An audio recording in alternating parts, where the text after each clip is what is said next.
Hola a todos. Bueno, en nuestra última clase quedamos en esta sección. Estábamos viendo fractura, ¿cierto? Vimos todos los mecanismos de fractura, las consideraciones especiales, etcétera.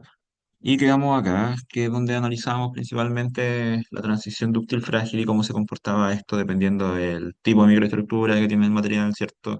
Cómo influye este tipo de transición en la fractura del material y en sí en la absorción de energía, ¿cierto? A través de impacto, ¿ok? Ahora bien, aparte de eso, nosotros tenemos otros mecanismos de fractura, que son mecanismos de fractura debido a consideraciones de fatiga, ¿ya? Que es uno de los más relevantes, de hecho. Entonces, basado en esto, vamos a ver las consideraciones especiales. De hecho, hay una ley que se llama Ley de París, que vamos a ver en esta clase, que aborda este fenómeno, ¿ya? Entonces, para poder introducir la clase hay que tener sumamente en consideración que la fatiga es una condición de esfuerzo, ¿cierto? Que fluctúa en el tiempo y que puede variar lógicamente con el tiempo. Eso quiere decir que nosotros, si consideramos un gráfico de esfuerzo, ¿cierto? Tiempo, nosotros podemos tener una condición de esfuerzo. Y nosotros aquí tenemos nuestro cero, lógicamente. Podemos tener una consideración de esfuerzo constante, ¿cierto? Pero que varía en el tiempo, que sería esto, y así consecutivamente, donde nosotros tendríamos acá, por ejemplo, una condición de esfuerzo positivo, supongamos que son 50 megapascales,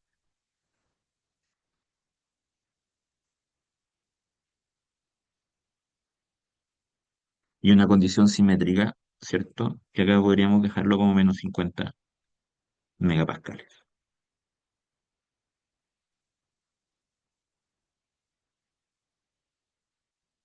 Megapascales, ¿ya? Esto puede ser en estado tracción-compresión, como en este caso, puede ser solamente tracción-tracción. ¿Eso qué quiere decir? Que nosotros podríamos tener también lo siguiente, tratar de hacer un poquitito más chiquitito para que me alcance el siguiente gráfico, donde vamos a tener acá esfuerzo, ya que nosotros vamos a tener, por ejemplo, el tiempo, y ahora nuestros estados de esfuerzo cíclico van a ser solamente tracción-tracción. Entonces, vamos a tener ahí, vamos a tener acá, vamos a tener acá, vamos a tener acá. Lógicamente va a haber una fluctuación en el nivel de esfuerzo, pero son solamente esfuerzos en tracción. Entonces aquí nosotros podríamos poner, por ejemplo, 50 megapascales, por dar un ejemplo simplemente, 50 megapascales. Aquí es sumamente difícil escribir acá en Zoom. 50 megapascales, ¿cierto? Y aquí nosotros podemos tener 10 megapascales, por dar un ejemplo.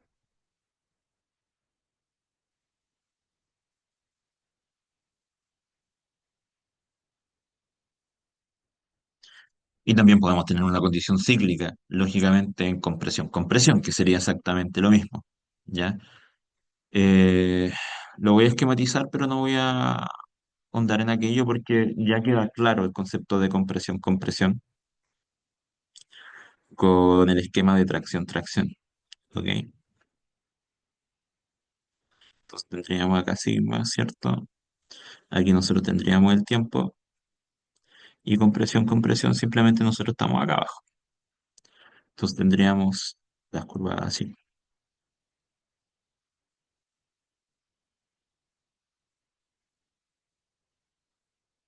Esas son las condiciones ideales, donde nosotros decimos que los estados de tensión de esfuerzos fluctuantes se mantienen constantes en el tiempo. Eso quiere decir que no hay una variabilidad en los parámetros de esfuerzo máximo y esfuerzo mínimo. ¿Ok? Esto lo estoy grabando, ¿no? Sí, maravilloso. Entonces, es básicamente esto. No obstante, esto no suele ser la condición real de todos los sistemas. Ya esto es bajo una condición sumamente controlada. Nosotros controlamos todos los aspectos del sistema, pero lo que suele ocurrir realmente en un proceso de fatiga que no está controlado suele ser algo más bien así. De hecho, lo voy a esquematizar acá, pero con color verde. Entonces nosotros podemos tener, ¿cierto? Nuestro esfuerzo, luego bajamos, luego subimos, luego bajamos, luego subimos. Esto realmente es lo que nosotros nos encontramos generalmente cuando no tenemos control del proceso. ¿Ya? Que es lo común. Entonces nosotros podemos tener un estado de esfuerzo de 50 megapascales, ¿cierto? Un estado de esfuerzo de menos 100 megapascales, después un estado de esfuerzo de 30 megapascales, después otro estado de esfuerzo, ¿cierto? De menos 15 megapascales, y así consecutivamente, pero no hay un estado de esfuerzo máximo y mínimo constante en el tiempo, ¿ya? Entonces aquí es donde entramos a estas dos clasificaciones. La condición de esfuerzo es conocida y controlada, que es donde nosotros establecemos nuestros esfuerzos máximo y mínimo y los controlamos en el tiempo, ¿ya? Entonces esto básicamente, ¿qué es lo que refleja? Un caso de operación óptimo, ¿cierto? De sistemas de máquina, pero es sumamente difícil y prácticamente no se da. ¿Ok? Básicamente esto es para condiciones de laboratorio donde nosotros podemos controlar de forma óptima el sistema, porque hay que tener en consideración que en los equipos hay distribuciones de masa, hay acoplamiento con otros sistemas, hay efectos de resonancia, que es cuando se acoplan, ¿cierto? Dos frecuencias distintas, etcétera. Para un cierto nivel de frecuencia natural de un sistema. Por otro lado, tenemos también la condición de esfuerzo variable, ¿cierto? Y conocida sin tener parámetros de control. Entonces, nosotros sabemos que tenemos un estado de esfuerzo, pero no sabemos cuál es. Entonces la única forma, lógicamente, de poder tomar registro de esto es midiendo. Y a través de la misma medición, nosotros podemos tener un tentativo de los rangos o del comportamiento mediante un histórico de un equipo, pero en realidad es sumamente difícil controlar los niveles de esfuerzo, por eso es que son esfuerzos variables, ¿cierto? O sea, no se mantienen con un máximo y un mínimo constante, es desconocida, ¿cierto? Y no tiene ningún tipo de parámetro de control en su condición dinámica, ¿ya? Eso, por ejemplo, puede ser un puente, un ala de avión, que depende del sistema de flujo, ¿cierto? De carga aerodinámica en el caso del avión, ¿cierto? De sustentación, por ejemplo, la altura, los niveles las condiciones climáticas, etcétera. Y en el puente, el nivel de carga, ¿cierto? Del puente, horarios peak, etcétera. ¿Ya? Tipo de carga. Entonces, todo esto afecta al comportamiento a fractura. ¿Por qué? Porque la falla por fatiga se caracteriza por generar básicamente igual bajo los esfuerzos de fluencia muchas veces, ¿ya? Generar una fractura que puede ser catastrófica debido a una propagación de grieta, ¿cierto? Que pasa a ser estable en un inicio hasta llegar a una longitud de tamaño crítico, ¿cierto? Como lo vimos anteriormente, en los otros contenidos de fractura, y luego se propaga de forma abrupta. Entonces nosotros tenemos una pequeña zona de comportamiento dúctil y el resto es comportamiento frágil, ¿ya? Entonces, básicamente, las maneras en las cuales nosotros podemos describir esto es a través, lógicamente, de ciertas leyes que nos permitan predecir una vida útil, considerando el daño, considerando el efecto de la grieta, ¿ya? Es importante señalar que la fatiga es un mecanismo que en sí es característico de esfuerzos por estado cíclico y que se genera, ¿cierto? Por defectos superficiales, que puede ser, no sé, imperfecciones desde la rugosidad, ya a un tipo de efecto, por ejemplo, de manufactura leve en la superficie, o simplemente concentradores de esfuerzo debido a cambios de sección, ya. Todo eso induce una nucleación de una grieta en algún punto de la superficie que se va propagando hacia el interior. Entonces nosotros vamos a tener un cierto componente, ¿cierto? Generalmente todos los componentes que nosotros tenemos para aplicación industrial suelen tener una forma circular en la sección transversal, ¿cierto? Entonces esto comienza después de un cierto nivel de ciclaje o con una microgrieta superficial que puede producirse debido a un defecto, como les dije, puede ser simplemente un parámetro de rugosidad no bien controlado, ¿ya? O, por ejemplo, un efecto de corrosión superficial también, ¿ya? Y luego con los esfuerzos cíclicos esto se va propagando, propagando, propagando, ¿verdad? Hasta que alcanza una crítico y luego desde aquí hacia allá es fractura frágil, ¿cierto? Y lo que ocurre acá en esta zona es que aquí nosotros tenemos marcas de playa, así se le conoce, ¿ok? Son solamente marcas de playa que marcan los niveles de ciclaje, de formación y crecimiento de la grieta. Esto nosotros lo vamos a ver también, que debo tener alguna figurita por ahí dando vueltas, donde va a quedar un poco más claro.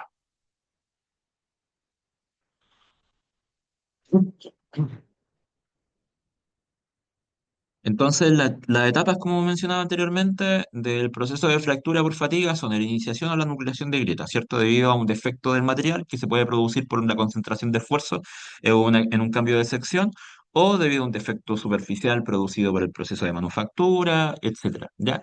La segunda etapa es la estabilidad y crecimiento de la grieta, ¿ya? Primero ocurre la nucleación, ¿cierto?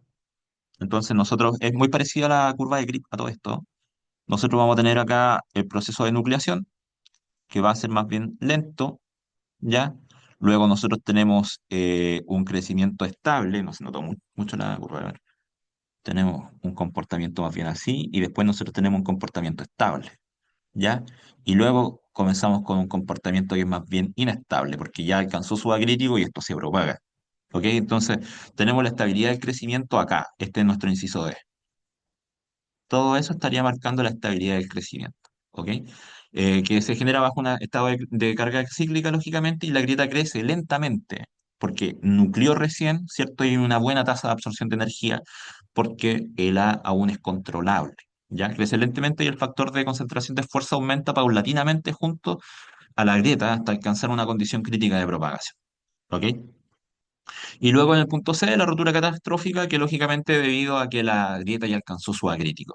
Respecto a los parámetros cíclicos, se me fue comentar algo que es sumamente relevante. Yo se lo había mencionado anteriormente, pero acá es aún más relevante en el caso anterior, que tiene que ver con esto. Si yo, por ejemplo, tengo un comportamiento donde aquí tengo sigma y aquí tengo tiempo, ¿cierto? Y nosotros tenemos un comportamiento tracción-compresión. No importa si es que es simétrico o no es simétrico. Vamos a decir simplemente que es tracción-compresión. ¿Ya? Entonces, ¿qué pasa? Por ejemplo, aquí nosotros vamos a tener el estado uno, ¿ok? Aquí nosotros vamos a tener un estado 2, tenemos un estado 3 y esto es sumamente importante en esta sección para poder hacer el match con esto, con la estabilidad del crecimiento de la grieta, ¿ok? Y aquí nosotros vamos a tener un estado 4. Vamos a mostrar simplemente esos cuatro estados. Entonces, ¿qué es lo que ocurre acá? Si ustedes se pueden imaginar, nosotros ya tenemos la nucleación de la grieta y la vamos a establecer en el estado uno. Entonces, ya, aquí está nuestra grieta. Ya que tiene un tamaño A, simplemente, ¿cierto? Tiene un tamaño A, la grieta, la vamos a poner A1, ¿ok? Luego, nosotros tenemos nuestro estado 2. Si ustedes se dan cuenta, aquí está abierta la grieta, pero está abierta porque nuestro estado en la condición uno es de tracción. Entonces, lógicamente, los esfuerzos acá hacen que la grieta se abra. Recuerden que son grietas superficiales, ¿ok? Pueden ser grietas internas igual y el comportamiento es exactamente el mismo. En la condición número 2, ¿cierto? ¿Qué pasa? Estamos con un esfuerzo compresivo. Entonces, ¿qué pasa con la grieta? ¿Cierto? Se cierra la grieta. Entonces nosotros aquí tenemos nuestra grieta en el estado 2, donde aquí nosotros lógicamente tenemos estados de esfuerzo compresivos. Y aquí vamos a tener un A2, donde ese A2 va a ser levemente mayor a A1, porque en A1 ya tenía una compresión lógicamente, un estado de crecimiento por la condición de tracción, pero en el estado 2 se mantiene lógicamente casi constante porque no hay crecimiento, porque está en compresión, la grieta está cerrada. Entonces allí, lógicamente, nuestro A2 va a ser mayor a A1, pero se controla. Entonces, como se controla, la estabilidad de crecimiento es mejor, o sea, crece más lento. Luego, en el estado 3, ¿cierto? Vuelve a crecer. Entonces aquí nosotros volvemos a tener nuestra grieta, ¿cierto? Y ahora nuestra grieta vuelve a crecer. Vuelve a crecer nuestra grieta y ahora nuestro A3, que lógicamente es mayor a A2. Y otro fenómeno que ocurre acá, y lógicamente después en A4 vuelve a cerrarse la grieta y así, así consecutivamente. Lo que quería comentar, antes de que se me vaya la idea, es que es sumamente importante considerar que acá, si nosotros comenzamos con un radio de curvatura, ¿cierto? Con un ρ 1, este radio de curvatura, a medida que esto se deforma, comienza a cambiar. Entonces aquí nosotros vamos a tener un ρ 2. Y de cierta manera, el radio de curvatura que nosotros tenemos acá permite un mejor alivio de tensiones, porque si hacemos un zoom en la zona solamente en la zona, en la punta de la grieta, la primera estaría siendo así, ¿cierto? Totalmente acicular, esto es uno, y nuestro estado 3 estaría siendo prácticamente así, nuestro estado 3.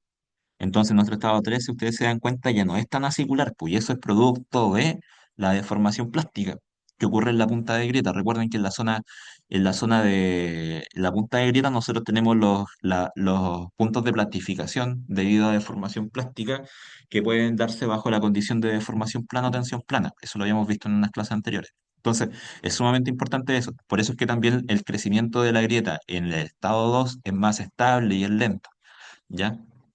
Esto no ocurre de la noche a la mañana y esto lógicamente es para materiales que tienen un rango de plasticidad. Si son materiales totalmente frágiles, esto se genera, se propaga y murió. O sea, es sumamente rápido. Prácticamente el estado 2 es prácticamente nulo. Entonces eso depende mucho de la capacidad de deformación plástica que pueda tener el material, pensando en que la plastificación es localizada. ¿Ya? Por aquí nosotros deberíamos tener ya, ahí tenemos más definiciones. Entonces, tenemos dos condiciones de fatiga distintas. Tenemos las condiciones de alto ciclaje, que básicamente son condiciones que están diseñadas para poder trabajar lógicamente con un gran número de horas de operación. Y donde la característica principal es que las tasas de deformación por cada ciclo son muy bajas.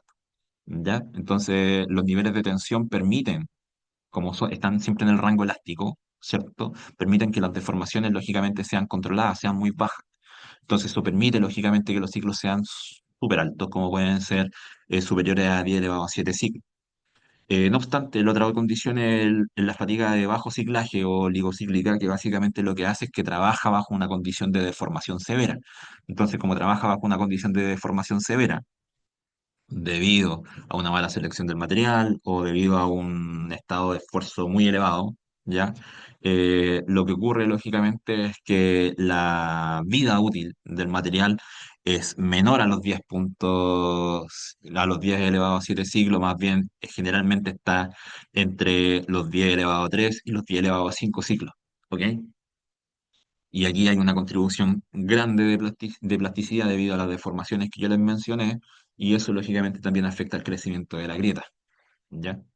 Es que sea mucho más severa y dure menos el componente bajo una condición de fatiga, ¿ya? Aquí nosotros presentamos la evolución de una ISI 316, un acero austenítico, ¿ya? Bajo condiciones de ciclaje. Entonces aquí nosotros podemos ver el grano austenítico, ¿cierto? Para una cantidad de ciclos. Nosotros podemos darnos cuenta que está acá para 1000 ciclos y prácticamente no vemos efectos de nucleación de grieta o de efecto en el material, ¿ya? No obstante, si nosotros vamos avanzando, para 2000 ciclos ya se pueden visualizar ciertos efectos. Por ejemplo, lo voy a dejar con color amarillo, que es más tenue. En esta sección, no sé si se logra apreciar bien, pero ya se visualizan ciertas estrías en el grano, ¿ok? Son como bandas de deslizamiento chiquititas que permiten posteriormente la nucleación de grietas. Entonces, ustedes se dan cuenta, para 10.000 siglos tenemos acá las estrías y acá en esta zona tenemos aún más. Y esto es lo que genera posteriormente la, la iniciación de la microgrieta, ¿cierto? En el material de forma superficial y así que esto se propague. Para 40.000 siglos, si ustedes se dan cuenta, ya hay una evidencia clara de grieta en el material.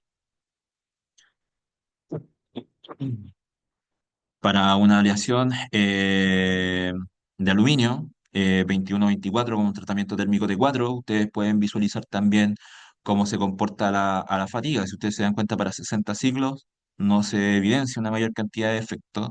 No obstante, para 240 ciclos, ustedes se pueden dar cuenta que acá, donde parece haber un precipitado o inclusión en el material, ya comienzan a ver o se comienza a evidenciar la presencia de grieta.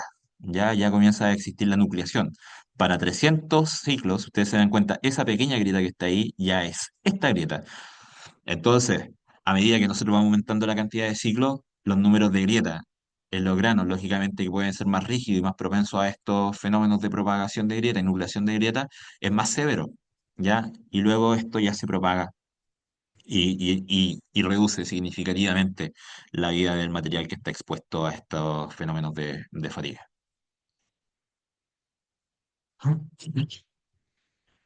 Entonces acá está la imagen representativa de cómo ocurre la fatiga o la falla por fatiga. Tenemos una iniciación, ¿cierto? Un punto de iniciación que es la nucleación de la grieta, donde tenemos las orillas de playa, ¿cierto? O la propagación o las ondas de propagación, ¿cierto? De fractura que demuestra de cierta manera cómo crece esta grieta en el tiempo con cada uno de los ciclos, ¿cierto? Hasta llegar a la crítico, donde ocurre, lógicamente, la fractura frágil, ¿cierto? Con presencia de clivaje, lógicamente, etcétera. Entonces, eh, nosotros podemos tener una zona de transición plástica, ¿cierto? Y luego pasar a una transición, lógicamente, frágil en el material. Eso es lo que ocurre. Y ocurre sin previo aviso. ¿Ya? Entonces, son efectos, fenómenos de fallas catastróficas que a nivel industrial pueden dejar lógicamente costos significativos. Y por esa razón es sumamente importante considerar el material, las condiciones operacionales, ¿cierto? Los tratamientos térmicos que se le puedan realizar al material, diseñar bien ese material, las condiciones de operación, etcétera. Entonces, todo lo que ustedes aprenden durante la carrera les va a servir para estas aplicaciones a futuro. Acá nosotros visualizamos una falla real de fatiga, donde nosotros tenemos dos puntos, de hecho, con grietas superficiales que son sumamente claras. Tenemos esta zona y tenemos esta zona. Ahí nosotros tenemos dos puntos de iniciación. Entonces, para saber cuál se generó antes y cuál se generó después, lógicamente hay que hacer un análisis de falla, tomar metalografía, hacer un trabajo un poquito más minucioso, pero ya podemos identificar dos puntos claves. De hecho, aquí nosotros tenemos las orillas de playa, ¿cierto? Que llegan aproximadamente hasta acá. Y aquí exactamente lo mismo. No, más bien acá, esta fractura que nosotros tenemos acá no está caracterizada por orillas de playa. No, de hecho no se ven las orillas de playa ahí.